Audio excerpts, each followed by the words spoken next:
and a free audiobook. They have tens of thousands to choose from. Oh, yes. Including many of our past guests. We've got Brian McKinley, our co-host, is on there. All three of his books. Dacre Stoker is on, both of his Dracula books are on there. All of Carrie Vaughn's Kitty Norville books are on there. Yep, I would suggest reading those. I actually just got through 2 of them. I guess you just finished the first one. Nice. I just finished the first one, and I'm about ready to finish Kitty Goes to Washington. That's the first one I read. Which is the second book. Go figure. Well, I'm never one to be normal and go in order. This is me here. Of course, now I'm just thinking of the one character in Kitty Goes to Washington where I was sitting there like, gee, if it quacks like a duck and walks like a duck. Yeah, there you go. They also got Anne Rice's entire collective works. Which is just lovely. Yes, I love causing the cringe at Kevin at that. A ton of self-help books, including the very funny You Are a Badass.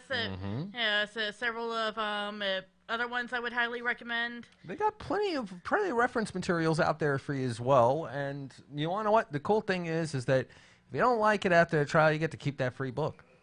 Isn't that right, Kev? Yep. Still trying to figure out where our guests are. Well, it's all right.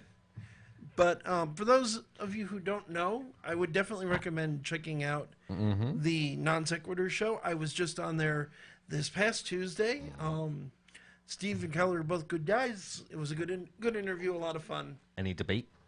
No, but they had some good questions. No, from my understanding, the comments section in the live chat was what was truly insane. Well, it's a comments section. It's supposed to be really insane.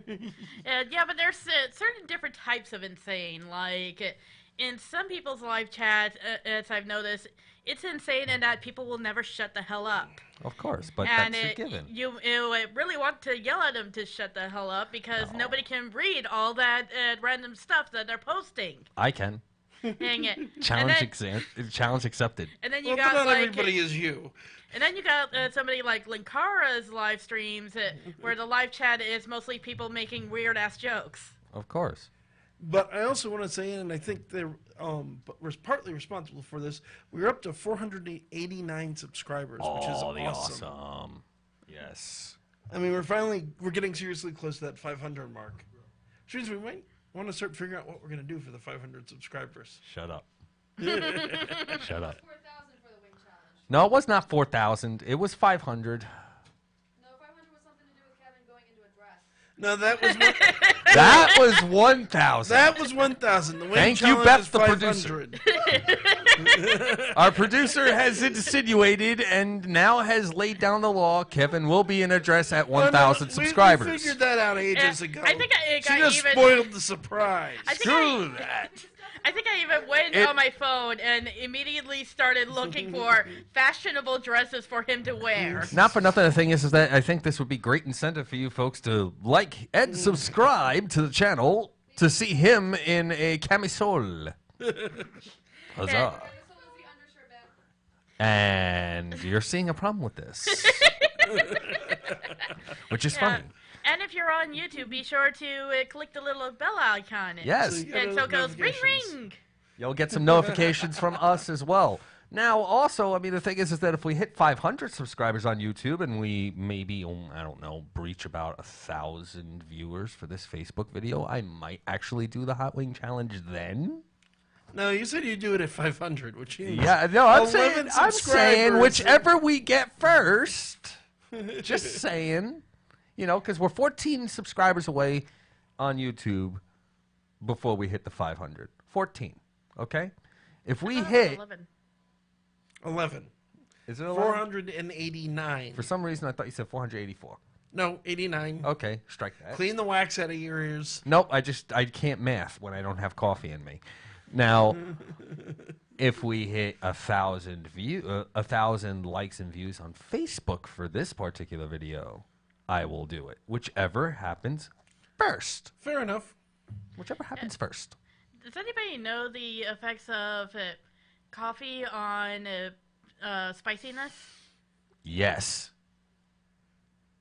I dipped.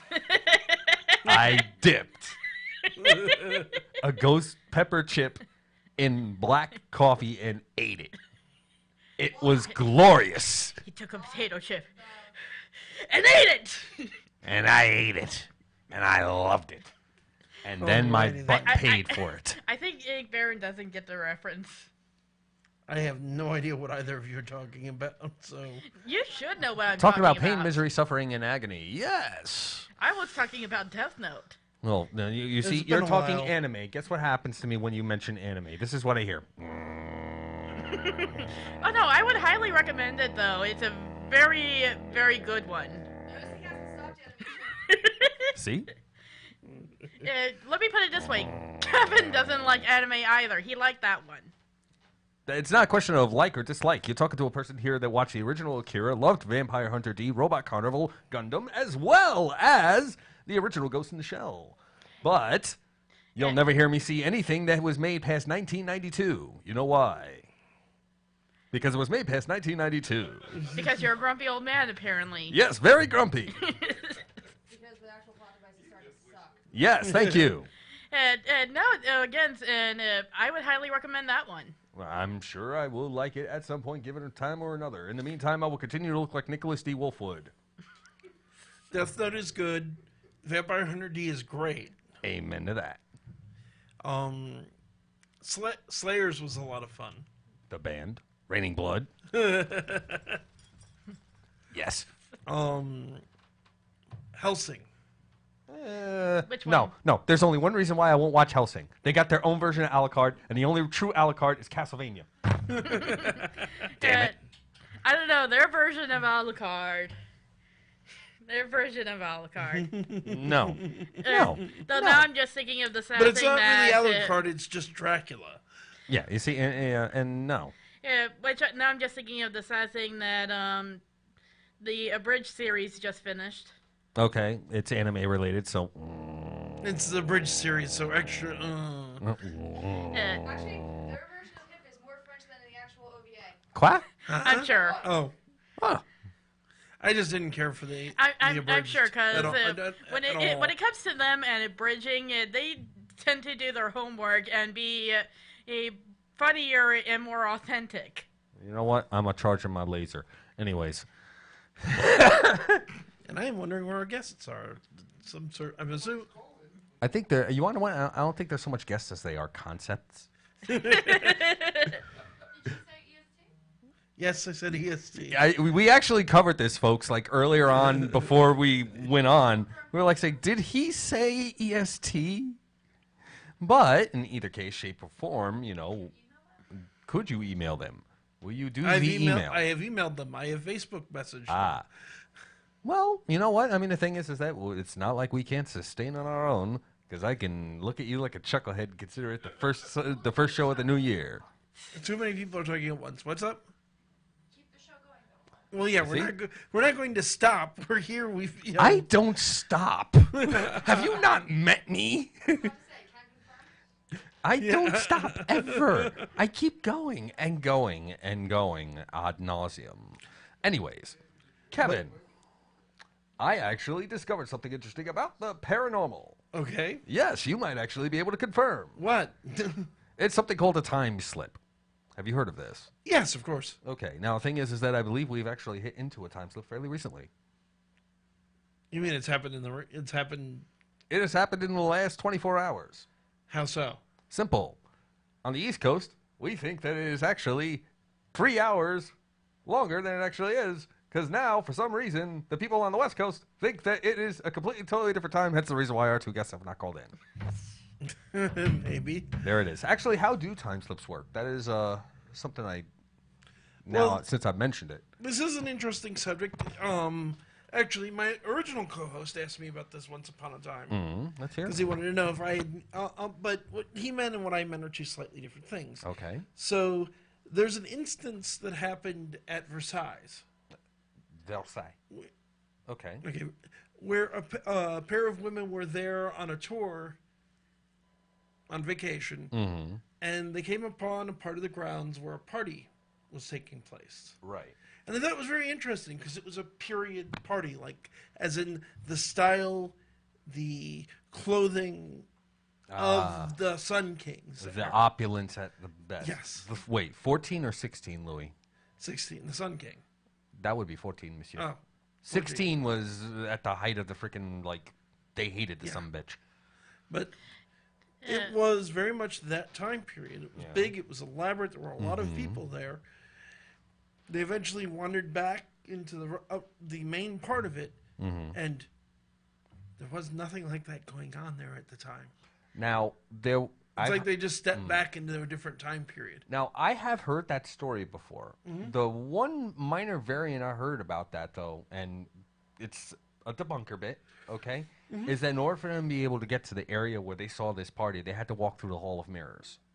Okay. Which, those mirrors back then were all composed of high-density mercury. Which in turn, for those that don't know a little bit on chemistry, back in the day when they used to use mirrors, they actually used to coat them with mercury. They used to coat everything in mercury. Thus just to make it all the shiny. Thus the term Mad as a Hatter. Yes, and the thing is that mercury over time tends to degrade and become gaseous, which means that if you're around it long enough or you're in an area where there's a mass concentration of it, you're going to basically experience some pretty trippy effects. And in some cases get poisoned, and your skin turns blue, and it's a whole bunch of other fun stuff. But so basically, I shouldn't actually go look for an Ormolu clock. I would rather you did not. No. Yeah, not a good idea. But the thing is that they had to walk through the Hall of Mirrors in order to be able to get to this, and it wasn't exactly a quick stroll through it either. So is it not very possible? They may have screwed with their heads. Oh yes, and it would make the most sense too. They're in the Palace of Versailles, the place where, let's face it, you know. It's history. It's beautiful history. I've been there myself. And I can say without a doubt that when I'm there, I feel like I'm there. Now, you got these two girls. They walk through the Hall of Mirrors. Guess what? A little bit of a trip. No, there's definitely a logical explanation. Yeah, personally, though, I would have preferred if it was Louis the 14th, just because I would have liked to know if Julie was there. Well, the 14th is the Sun King. Yeah, it would have been the 14th. 16th is when you had Marie Antoinette in the end of the monarchy. Yep. That was no Sun King. That was a Joffrey situation. But at any rate, the other thing you find that's interesting is it's not first-hand accounts that at least I've never found one aside from that story. But there are a lot of legends of people stopping at an inn in the middle of the night, usually in a very isolated area. There being a party and a celebration. They go to bed in a room. They wake up. The inn's completely deserted. It's a wreck, like nobody's been there in decades, centuries even. It's always when there's a party. Usually it seems like it's a night of a time of celebration that people walk into. It's never they never walk in on a Wednesday, for example. Ladies and gentlemen, like this. Which is why I personally thought when you said time slips and started describing him, it's like, wait, is this just a moment in fairy? No, well, it could be very possible. But, ladies and gentlemen, with the older stories, I think there's a possibility that it certainly falls into that gray area that could be fairyland. Now, I can tell you this, folks. This is just proof. The dead love to party. And they love guests. And if the one guest we had on last year is right, there's a convention of dead people at the one hotel. What hotel is that? Now you got my curiosity. Captain Grant's Inn in Connecticut. Oh, he's in Connecticut. What is it with you people? There's a haunting in Connecticut. There's a second haunting in Connecticut. I mean, forget about it. Now you got a freaking inn that's having a party up there. Where is it? In Connecticut. Seriously. I can't spell the damn state, but apparently all the other ghosts know where to go. How the hell do they find it? They got GPS? I mean, if you've seen the symbol for Waze, it looks like a freaking ghosts. Come on. I don't know. Now I'm just thinking of a couple of years ago where Jonathan Ian Mathers was talking about his brief time in Connecticut and was saying wow, there's certainly a lot of churches in a very small area. Yeah, you know why? You know why? Now, I'll tell you this. Believe it or not, Connecticut is a time slip in of itself. It is so small, all right? You wouldn't think that it would take 9 hours to drive from one side to the other. Okay, it takes me 3 to get from the same amount of space in Jersey, Pennsylvania, of all places, New York. I can actually get further in Manhattan in 9 hours than I can through Connecticut. What the heck is going on? I'm telling you, it's the new Northern Bermuda Triangle.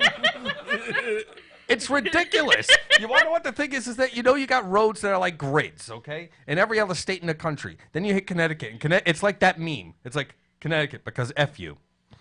Yeah. I thought that was talking about Boston. No, Boston just tells you that without the roads. They give you the finger and tell you to go home. It's the Jersey of the New England.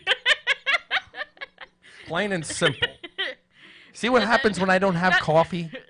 That might be why I felt at home in Boston. Damn right. Now, I mean, naturally there are always massive spiritual gatherings or gatherings of beings, one way or the other. I mean, even Kubrick played upon it with the ending of The Shining. You have that lovely New Year's Eve party poster or a photograph near the end. And you know what? You got Jackie Boy standing right there in the center with that big smiling grin like... So, of course, he's at the frickin' New Year's Eve ball in 1927. Why not? Well, this all leads to another obvious topic we've never really talked about on air. Let's hear it. Let me pose it like this. Could we all be living in a parallel universe? I think we're always living in a parallel universe. But a parallel universe to the one that we were in a few decades ago. Are you talking about Mandela effect? Yes, the Mandela effect. You know what? There's some yes to that, there's some no to that, and then there's some you were educated south of the border, weren't you? Well, there's an explanation for it, which is interesting to get into, but I want to get into what it is first. Well, now I'm just thinking of my brief time with the Mandela effect, and only recently figuring out, the scene I was thinking of and remembering was from the second movie. Yeah. Happens But okay, for those of you who are wondering what the heck we're talking about. Oh, I love this definition. The Mandela effect is a weird situation where people remember history or pop culture very differently from each other. And it isn't just restricted to those two things. It could be some other... Yeah. Like, it's something completely and totally... You've believed it so solidly. It's ridiculous. We can do the actual Nelson Mandela. Yeah, that's the one most famous. But the one that got me and what made me go, wait, what? Is, okay, everybody who's listening to me right now, I want you to remember a series of books from your childhood. Oh, yes. That I bet most of you have read.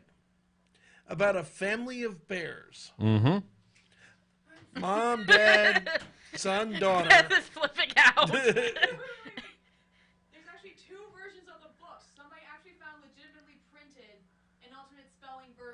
I've never seen that. I've only ever seen photos, which were all every one of which was doctored. Hate to be the one to tell our producer. I call BS. But okay, so you all know the series I'm talking about. It had a popular cartoon, a fairly popular cartoon series. It had T-shirts, mugs, everything. Oh yeah, else. To this day, I mean, there's even memes of them, like sort of like countering off one another. It's kind of interesting. Now here's the question I have for everybody. The name of that series, you all remember it. Say it with me. The Berenstain Bears. Now, most people would hear stain, and they'd still try and spell it exactly how their brain wants to. Most of you are probably looking at the screen going, what the heck is he talking about? It's the Berenstain Bears. Right. Everybody knows that series is called the Berenstain Bears. Am I right? Yeah. But no, if you look it up, don't take my word for it. As we always say, do your own homework. Go online right now. Look it up. The actual name of the name is the couple that wrote it. Is Berenstain, not Berenstein, Berenstain. Stain. But thousands of people, still say myself EI. included, remember very distinctly as Berenstain Bears. I know. I mean, I'm always atrocious with pronouncing things properly. But I remember when I was a kid, it's like, now we'd talk about the Berenstain Bears. There was a TV series. And there was actually at least one or two episodes where they did mispronounce it. Of to course. make it even more confusing.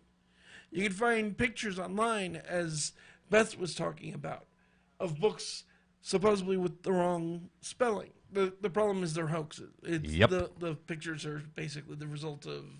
Photoshop. Thank you, because I couldn't remember the name of the program. What can I say? I could still enunciate. But for that matter, when did Nelson Mandela die? Ah, you see, there you go. Now, that's where the effect actually ended up catching its bit. There have been variations on this. Several people have, some people have the belief that he died in prison. Yes. Supposedly in the 90s. Supposedly in the 90s, yes.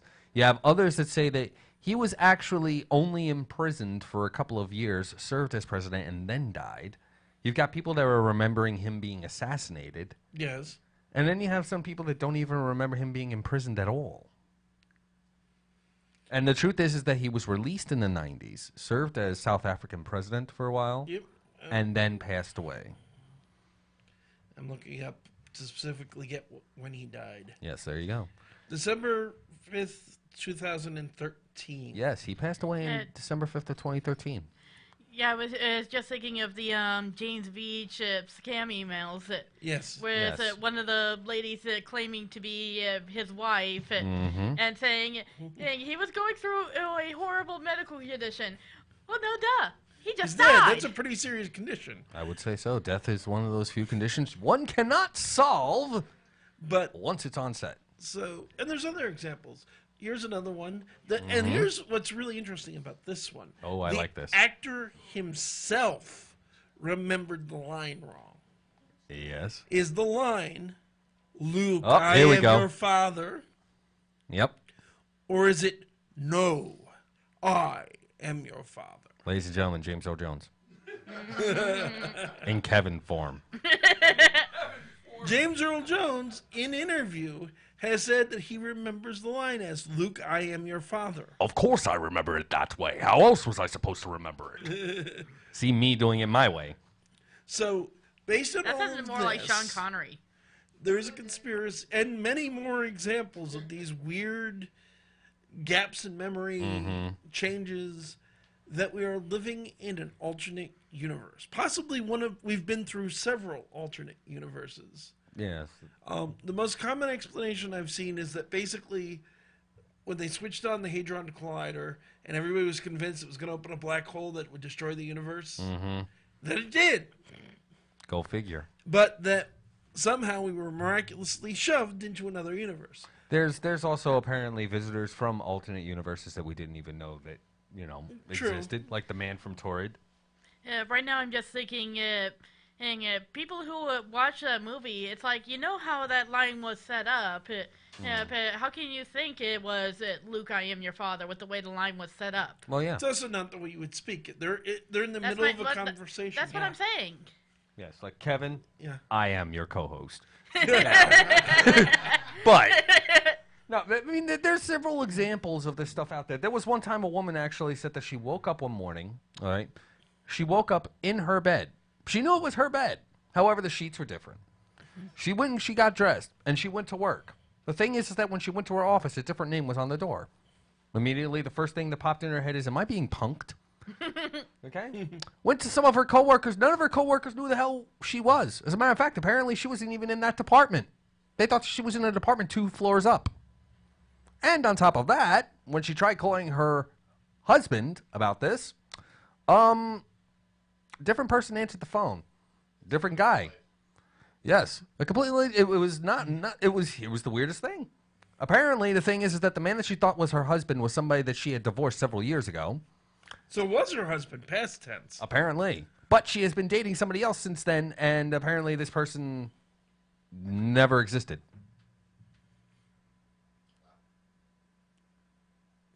There is, okay, we'll get to explanations Yes. in a moment. Yes. Because even that has there's explanations. Oh, yes. Plenty. But it is an interesting conundrum of why do, and here's another one I ran into recently, that a variation on it I find particularly strange, which is that supposedly the name of God, well, if you talk to Jehovah's Witnesses in general, the name of God, Yahweh in Hebrew, or as they mistranslated Jehovah, was deliberately edited out of the King James Bible. Right. It's supposed to be in there far more times than it actually does, and then they went through and edited it back in places that in no Hebrew script does it actually appear. Sure. But there also supposedly the word Messiah was taken out of the Bible in a ton of places. But all of these references were changed. Now there are the Mandela effect conspiracy theorists that say, "Oh well, it's the change of universes." No. I read another conspiracy theorist who is convinced that a supernatural force, but not Satan, not like the Judeo-Christian God, but some supernatural force made the change, and that proved the existence of the supernatural. And swore that thousands of biblical scholars who spent their entire lives memorizing and studying the Bible swore up and down. The person that came up with this theory now officially owes me $50. The number is 609-807-2492. You owe me $50 for brain cells. You broke them. You bought them. Oh, God. Really? So the question is, what the devil's going on? No, pun intended. Yes. Yes. Entirely. The devil is going on. No. Have we slipped into an Honestly, I think it gets more the devil's getting it on.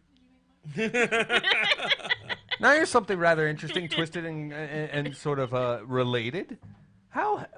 You've seen basically almost every single vampire film, I'm sure. No, not by for the a long majority shot. of them. When has Dracula ever said, "I want to suck your blood"? Parodies, if ever. If ever. But even they had to come up with it. The frick. I've actually researched. That's never been said. It's a parody of Bela Lugosi's legitimately Transylvanian accent in the original movie. And there is Devil one point said where you that. could see where it would launch off into that line where he goes, "I don't drink wine." But he always clearly pronounces his W's. They are not Yes. V's. I never drink wine. No. But even Gary Oldman said, I bid you welcome. He pronounces it with the WH precisely, even when the H is not there. The H is not silent. It is very British of him. Remember, it is pronounced herb because there's a freaking H in it. They pronounce caterpillar, we pronounce it caterpillar. But what's actually going on with the Mandela effect, in my opinion, is not as exciting as it sounds. It's psychological, and it relates to things we've talked about before about the nature of human memory and the extremely unreliable nature of human memory. Of course, it's a jackbox. Yeah. Yes. And especially when you run into, like, with the Luke, I am your father. No, the original movie says, no, I am your father, as linguistically makes sense. It is a retort.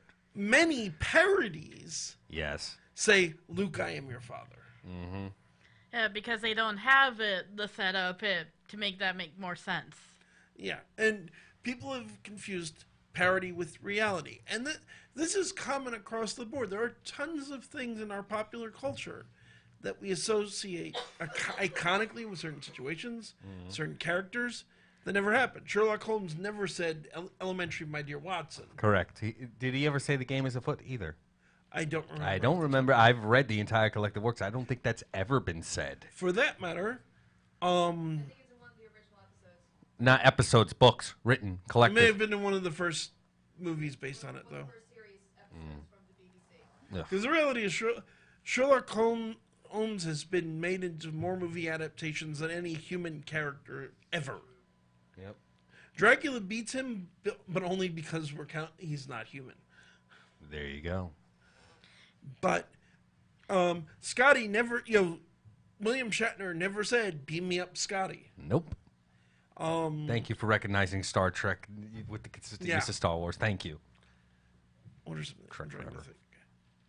think. The line in the Bible, for that matter, is, for the love of money is the root of all evil. Not money is the root of all evil. Right. That sounds more like people are simplifying, like the famous "let them eat cake."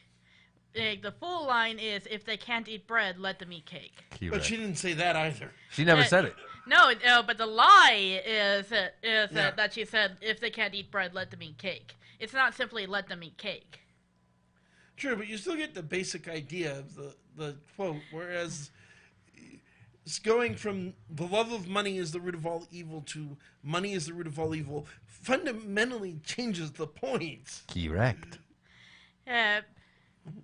It does is a little bit. How about this? Which one is correct? Eat your cake and have it too, or have your cake and eat it too? Which one is correct? Which a lot of people have pointed out. Wait, why would you have cake if not for eating? it is actually Eat Your Cake and Have It Too. The original. For some reason, it got botched a while back. There was a series that was done on Netflix about the Unabomber. Okay. That got pointed out as one of the weird things that Kaczynski wrote in his manifesto that singled him out as an individual, because there was only one other time that they had evidence of Kaczynski being him, that the forensic linguistics pointed out, oh my God, it's the same dude that wrote this. And it was that particular phrase. There's like maybe 1% of people in the world that remember that phrase and use it in that particular way, unless they are straight up English scholars coming out of Oxford and beat people over the head with Oxford commas. Straight up. I want to check something. Now, I was going to point out something else, and I forgot what it was. Yeah, the Mandela effect is a very twisted phenomenon. I brought up the man from Torrid. There was a man that was stopped in Tokyo airport, okay, and he had a passport. The thing is that the passport said that he was from a country called Torrid. Torrid doesn't exist. He pointed to it on a map. It's at the same location as a country that's between Spain and Portugal, or between Spain and France. One of the two. The thing is that he says this country has been around for centuries. No, it hasn't. It never existed.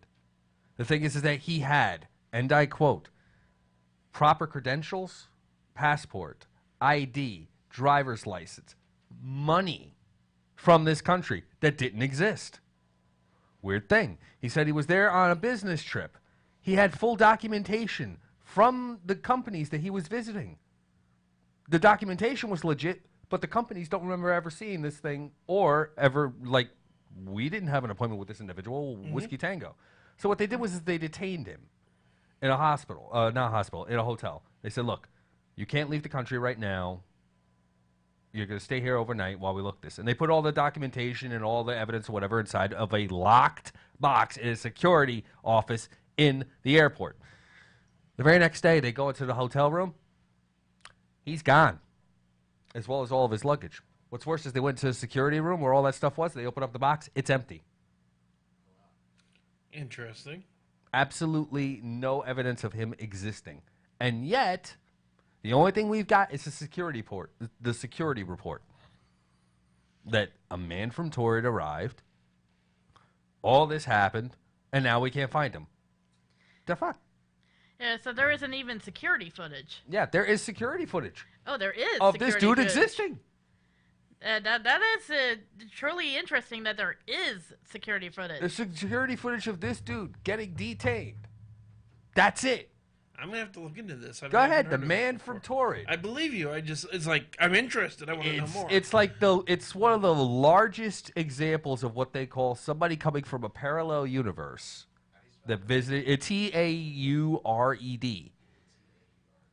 Yep. I was going to say, we missed, and I kind of like this one mostly because of the parody of it that actually the actor himself did. But there's supposedly a movie starring the actor Sinbad. That's the one I'm thinking of. Oh, yeah, Sinbad as the genie, yeah. And that lots of people remember happening in the 90s. Never happened. It was a commercial. He was in a commercial, dressed like a sultan. There's that, and there was a movie starring oh God, please don't. Basketball player. No. We're not mentioning that film. We are not mentioning that film. Shut up. I see a little silhouette of a man.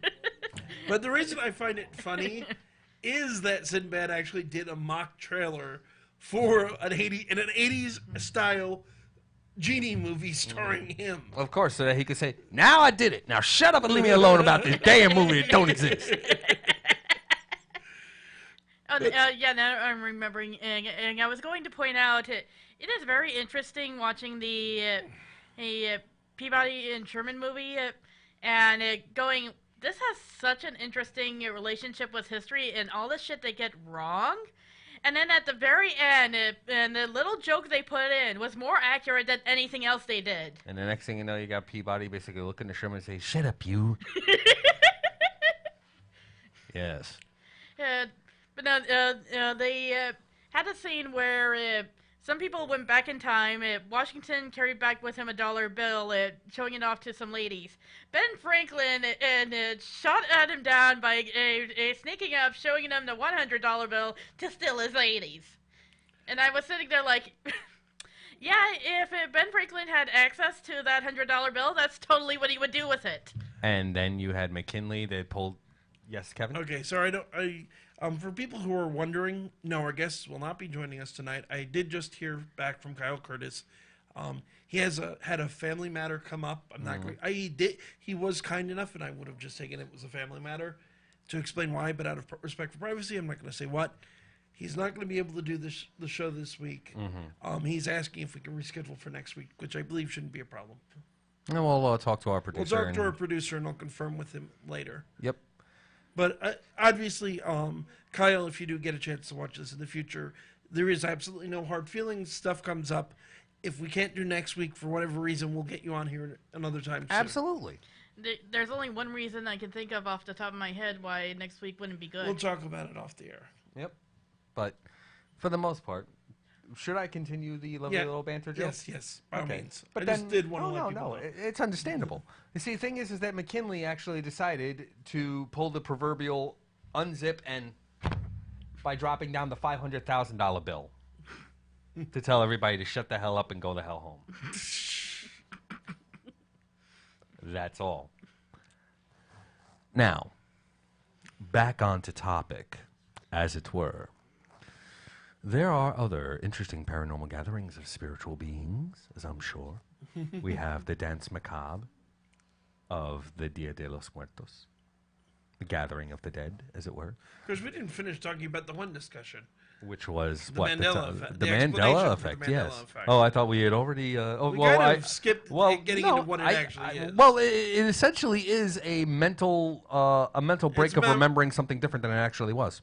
Yeah, I was going to say there's in the public consciousness. In the public consciousness. It's on a bigger scale. Of course. And the woman in question, it sounds to me like a mental disorder. Oh, yeah. And you know what? That's how it kind of got addressed. And they, she got put into care, as it were.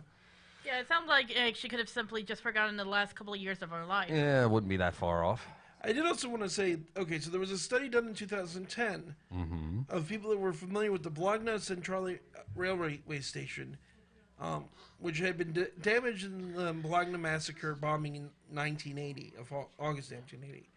But 92% of people remembered that the clock had remained stopped since the bombing, when in fact it had been repaired shortly after the attack.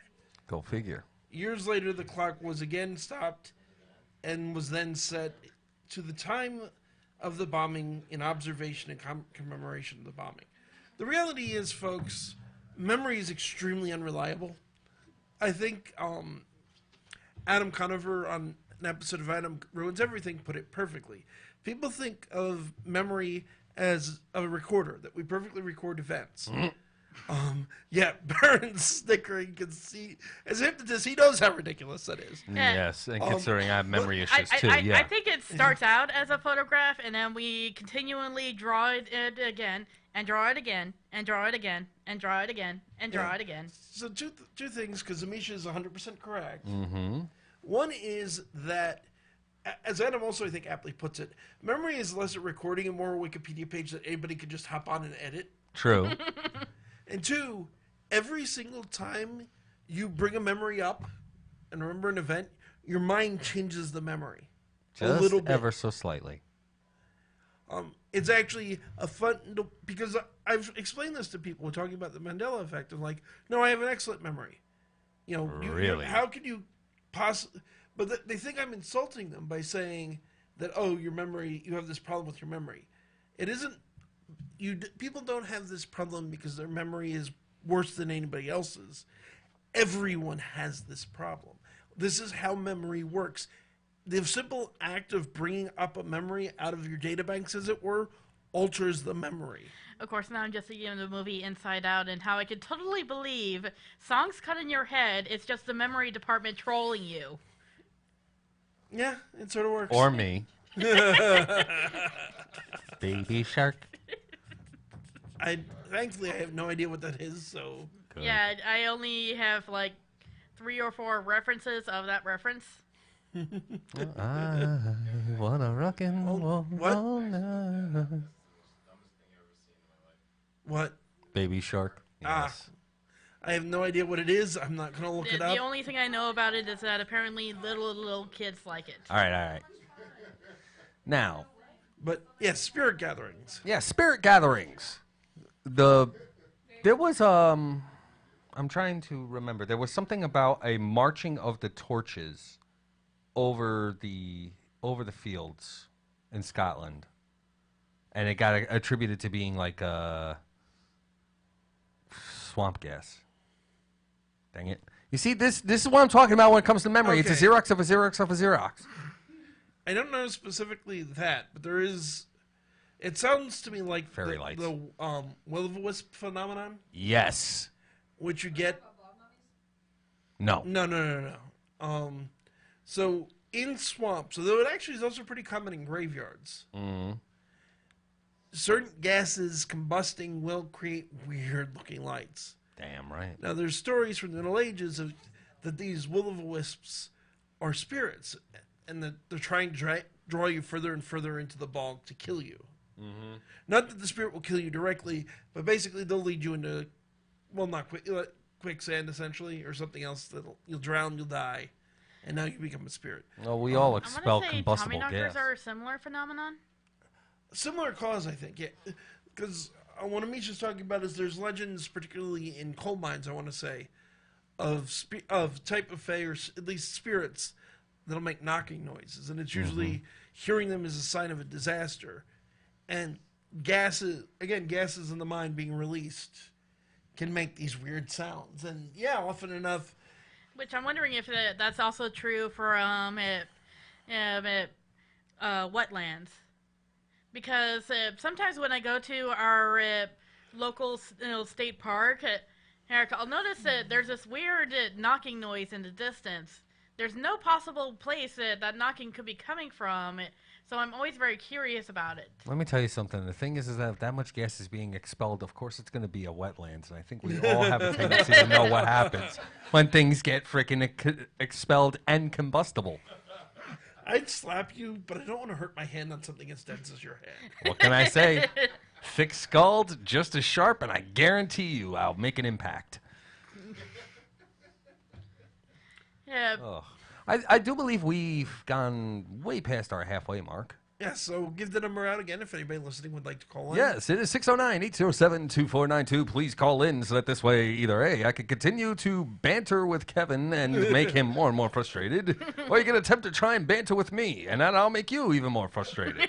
Again, 609-807-2492. Or if you don't want banter, you can always call in with a question. Oh, yes, we love questions. Please give us questions. No, I think that's one of those cases where I'm like...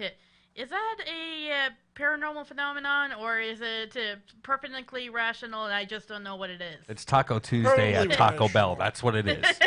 And the thing is, a lot of weird noises are out there. Oh, yes. You want a really freaky thing people experience?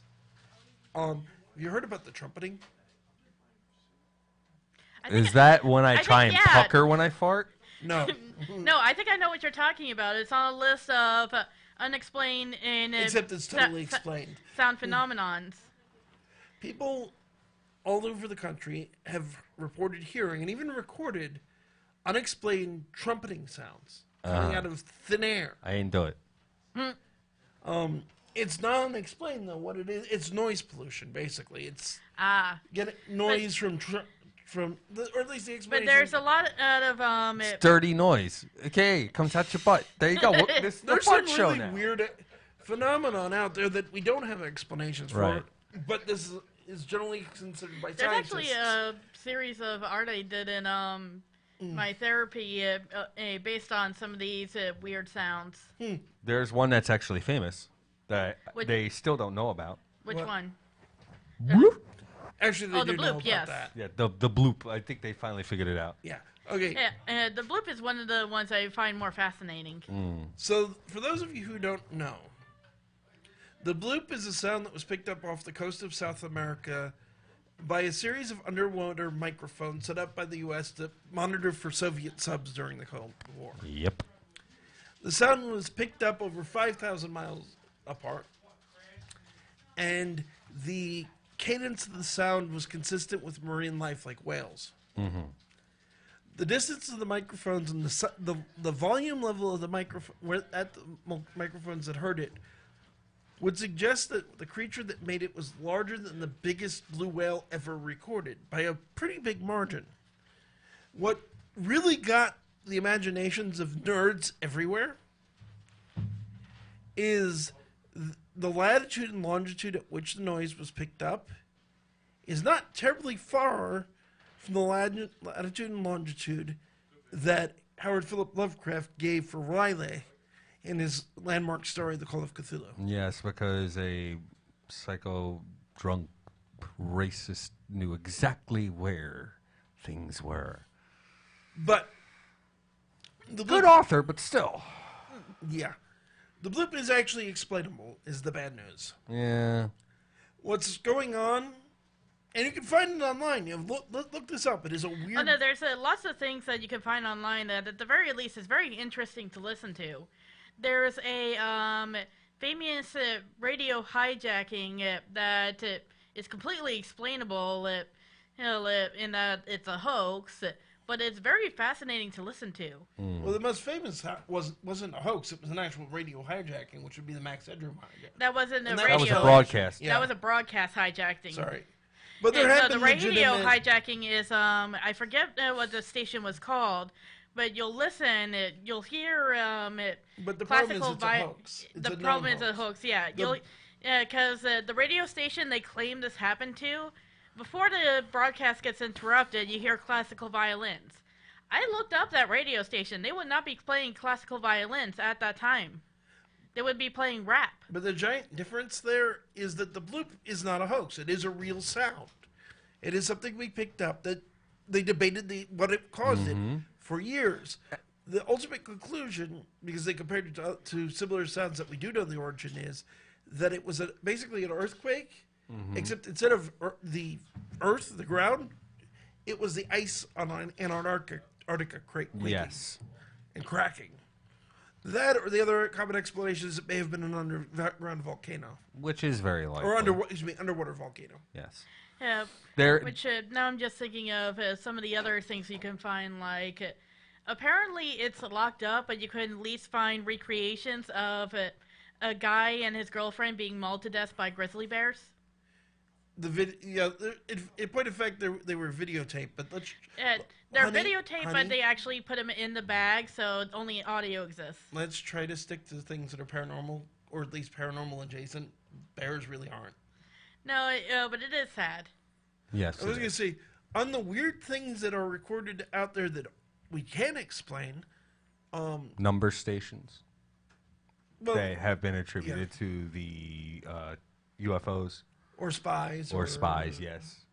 No, actually, I was going to pick something that is legitimately completely unexplainable. Oh, please. Occasionally, during earthquakes, you get rainbows. Oh, yes. They don't know freaking why. But earthquake seems to cause a rainbow. It might actually have something to do with the vibration of the moisture within the air itself.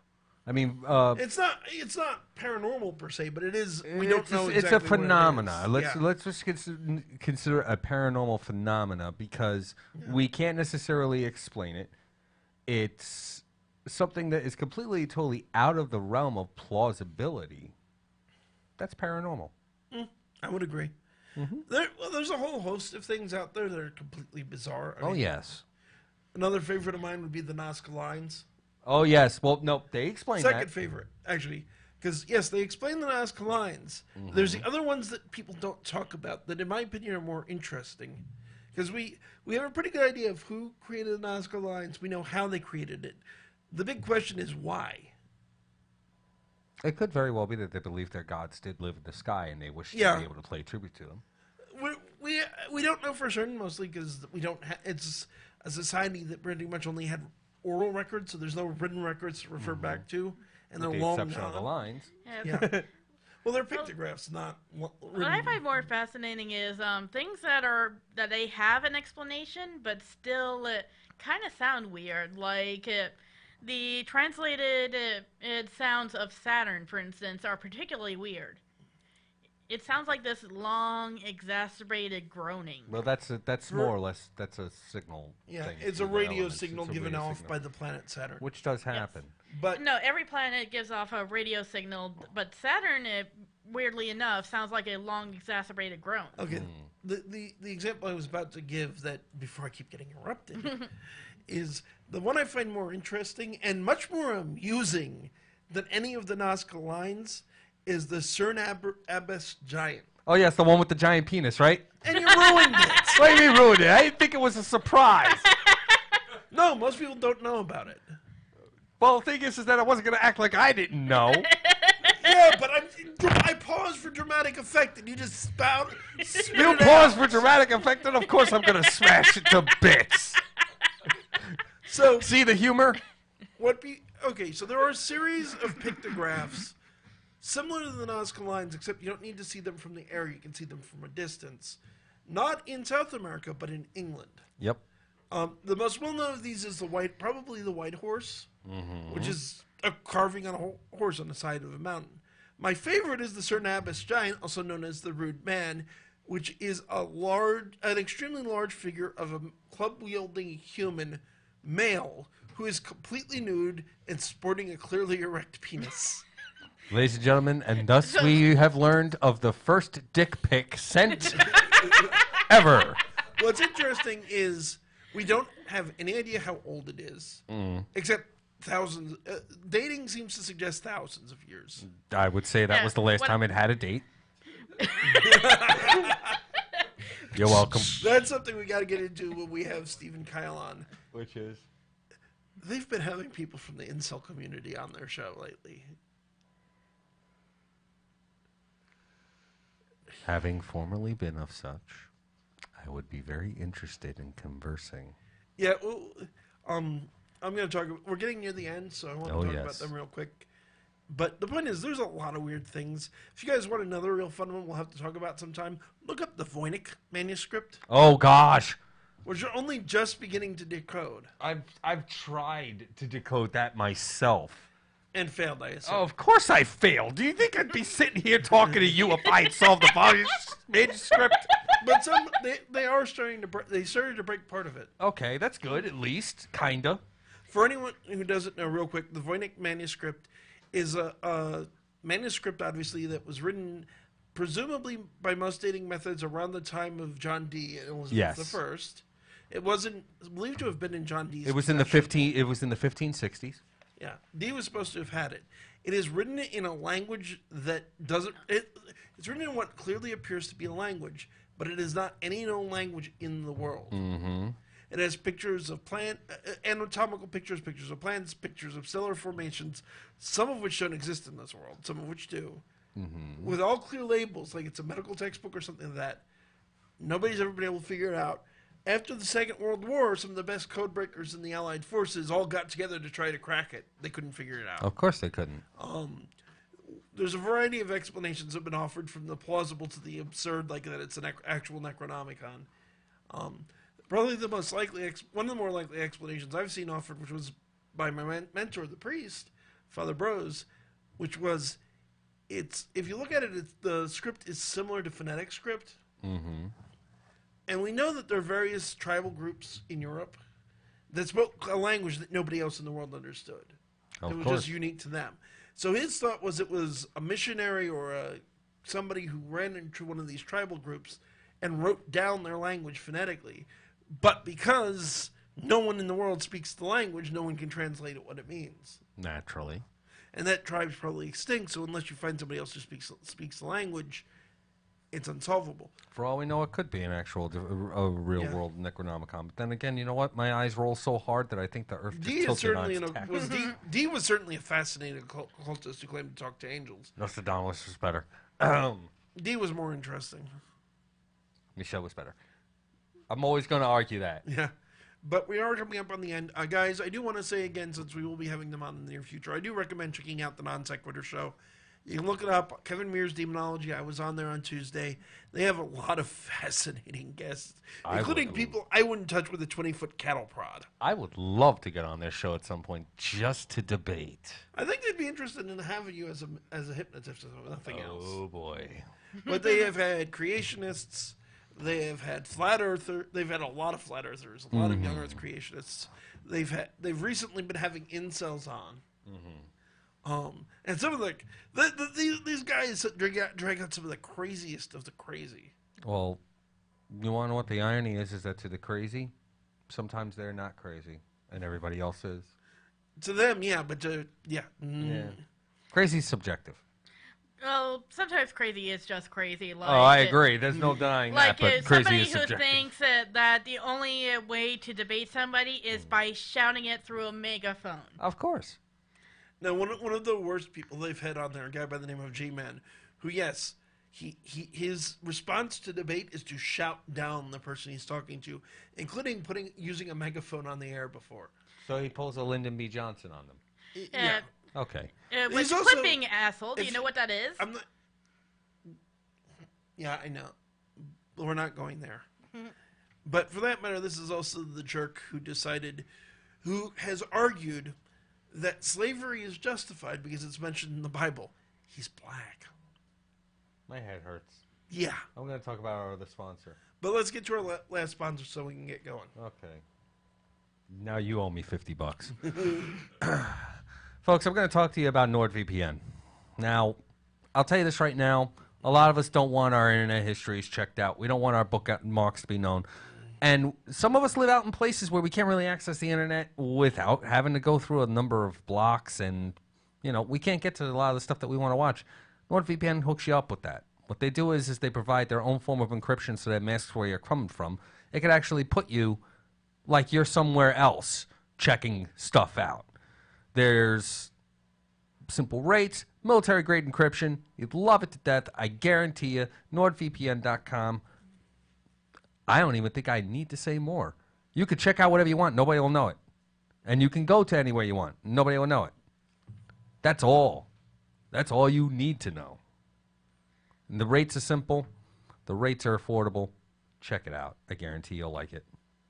Yep. Link in the description. Yep. Folks, remember, you can go to the link to get NordVPN. You can go to the link to get the free 1 month of Audible. You can also consider maybe throwing us a little cash and going to our Patreon, patreon.com/demonology, or GoFundMe, which is GoFundMe.com. Actually, Paranormal. I'm forgetting what the links are now. It's been a while. We'll put the links in the description to make sure. Links are in the description. If you're too broke to fund us with cash, please like, comment, and subscribe. Yep. He is going to do a hot wing challenge if you get us 11 more subscribers. Oh, dear God. If you get us up to 1,000, I am going to do the show in an evening gown. Note, he specified evening gown. Yes. That was the agreement that was reached. Now, I'll tell you this, and I will tell you this. We get to 2,000, I will be in an evening gown. I can lace my own. Thank you very much. But that's going to do it for this week. Tune in next week when we will be back. Same bat time, same bat channel. For now, this is Kevin Mears saying good night and God bless. And this is Baron Voltage saying, please avoid lightning rods. Meow, meow, meow, meow. Thank you, Amisha. And wherever he is, I'm sure Brian is saying, keep your fangs sharp. Dang right. Take Good a night, bite out of everybody. life. And are we clear? But we will be. Goodbye, folks.